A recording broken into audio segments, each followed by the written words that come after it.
గుంటూరులో ఆలయాలు కిటకిటలాడుతున్నాయి. అమ్మవార్లకు భక్తులు ప్రత్యేక పూజలు చేస్తున్నారు. అక్కడి సందడిని మా ప్రతినిధి రాంబాబు వివరిస్తారు.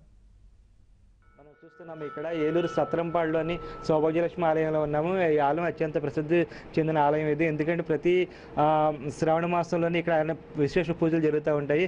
ఈ పూజలకు సంబంధించి కొన్ని వివరాలు ఇక్కడ ఉన్న అర్చకులు ఉన్నారు. ఆయన అడిగి మనం తెలుసుకుందాం. సార్ చెప్పండి, అసలు శ్రావణ శుక్ల ప్రాశస్త్యం ఏంటి? ఓం శ్రీమాత్రే నమః. శ్రీ సౌభాగ్యలక్ష్మీదేవ్యే నమో నమః. సర్వమంగళ మాంగళ్యే శివే సర్వార్థ సాధకే శరణ్యే త్ర్యంబకే గౌరీ నారాయణ నమోస్తుతే. లక్ష్మీం క్షీరసముద్రరాజతనయాం శ్రీరంగధామేశ్వరీం దాసీభూత సమస్తదేవవనితాం లోకైకదీపాంకురాం శ్రీమన్మందకటాక్షలబ్ధ విభవ బ్రహ్మేంద్ర గంగాధరాం త్వాం త్రైలోక్యకుటుంబినీం సరసిజాం వందే ముకుంద ప్రియాం. ఓం శ్రీ సౌభాగ్యలక్ష్మీదేవి నమః. ఏలూరు సత్రంపాడు గ్రామంలో వేంచేసి ఉన్న శ్రీ సౌభాగ్యలక్ష్మీదేవి అమ్మవారి ఆలయమందు శ్రావణ మాసం పౌర్ణమి ముందుగా వచ్చేటువంటి శుక్రవారం ఈ రోజున సౌభాగ్యలక్ష్మీదేవి అమ్మవారు గజలక్ష్మీదేవిగా భక్తులకు దర్శనమిస్తూ అనుగ్రహిస్తున్నటువంటి స్వరూపం గజలక్ష్మీ అమ్మవారు. చారుమతీదేవి స్వప్నాన వరలక్ష్మీదేవి సాక్షాత్కరించి పౌర్ణమి ముందుగా వచ్చేటువంటి శుక్రవారం రోజు నన్ను అర్చించి వరలక్ష్మి వ్రతాన్ని ఆచరింపచేయమని చెప్పి సాక్షాత్తు మహాలక్ష్మి అమ్మవారు చెప్పడం, వరలక్ష్మీదేవిగా వరాలిచ్చే లక్ష్మి ఆ వరలక్ష్మీదేవిగా దర్శనమివ్వడం, ఆ చారుమతి భాగ్యోదయం వలన ఎంతోమంది మహిళలు, ఎంతోమంది వనితలు, ఎంతోమంది ముత్తైదువులు ఆ చారుమతి ఇంటికి వెళ్ళి సామూహికంగా వరలక్ష్మి వ్రతాలు ఆచరింపచేసి ఎన్నో భోగభాగ్యాలు పొందారు. అటువంటి పౌర్ణమి ముందుగా వచ్చేటువంటి శుక్రవారం పర్వదినాన మన అమ్మవారి దేవాలయందే కాదు, ప్రతి దేవాలయం అందు అమ్మవారి యొక్క ఆస్థానాలయందు కూడా ఎంతోమంది మహిళలు బారులు తీరి లక్ష్మీ కటాక్షం కొరకు తాపత్రయపడుతూ ఉంటారు.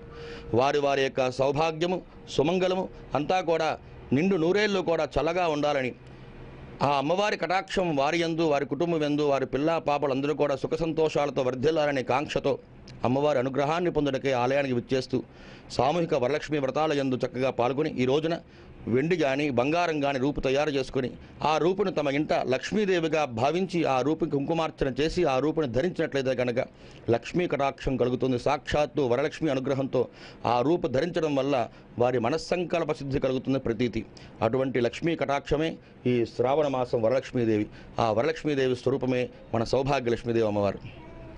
ఇది అర్చకులు చెప్తున్నారు. ప్రధానంగా వరలక్ష్మి వ్రతం యొక్క ప్రాశస్త్యం ఏంటో చెప్తున్నారు. చారుమతి అనే ఒక మహిళ కళలోని మహాలక్ష్మీదేవి కనిపించి వరలక్ష్మి వ్రతం చేస్తే ఎటువంటి ఫలితం లభిస్తుందని చెప్పి మహాలక్ష్మి సాక్షాత్ మహాలక్ష్మి చెప్తున్నట్టుగా చరిత్ర చెప్తుంది. అదే విషయాన్ని ఇక్కడ మనకు అర్చకులు చెప్తున్నారు. ఇక్కడ కొంతమంది మహిళలు కూడా ఉన్నారు, వాళ్ళని కూడా అడిగి తెలుసుకుందాం.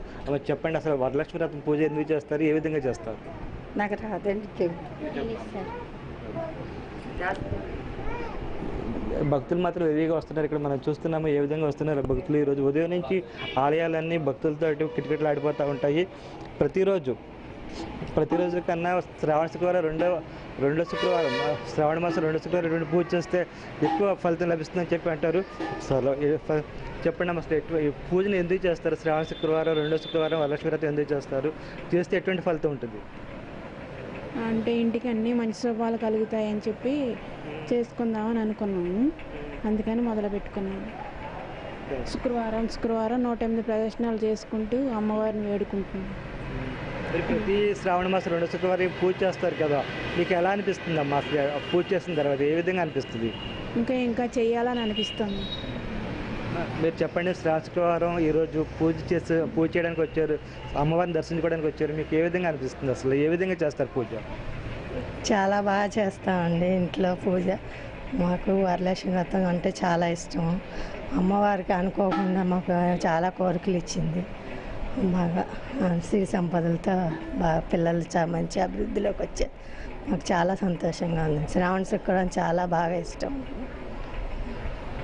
మహిళలు చెప్తున్నది ప్రధానంగా శ్రావణ మాసం రెండో శుక్రవారం చేసే వరలక్ష్మి వ్రతం వల్ల చాలా ఫలితాలు ఉంటాయని చెప్తున్నారు. అంతేకాకుండా ఈ వ్రతం చేయడం చారిత్రాత్మకంగా కావచ్చు, లేకపోతే పౌరాణికంగా కావచ్చు, ఎంతో ప్రాశస్త్యం ఉందని చెప్పేసి ఇక్కడ అర్చకులు చెప్తున్నారు. మొత్తం మీద అయితే శ్రావణ మాసం రెండో శుక్రవారం వరలక్ష్మి వ్రతం రోజున ఏలూరులోని అన్ని దేవాలయాలు మహిళా భక్తులతో కిటకిటలాడిపోతున్నాయి. ఇది ఇక్కడ ఉన్న పరిస్థితి.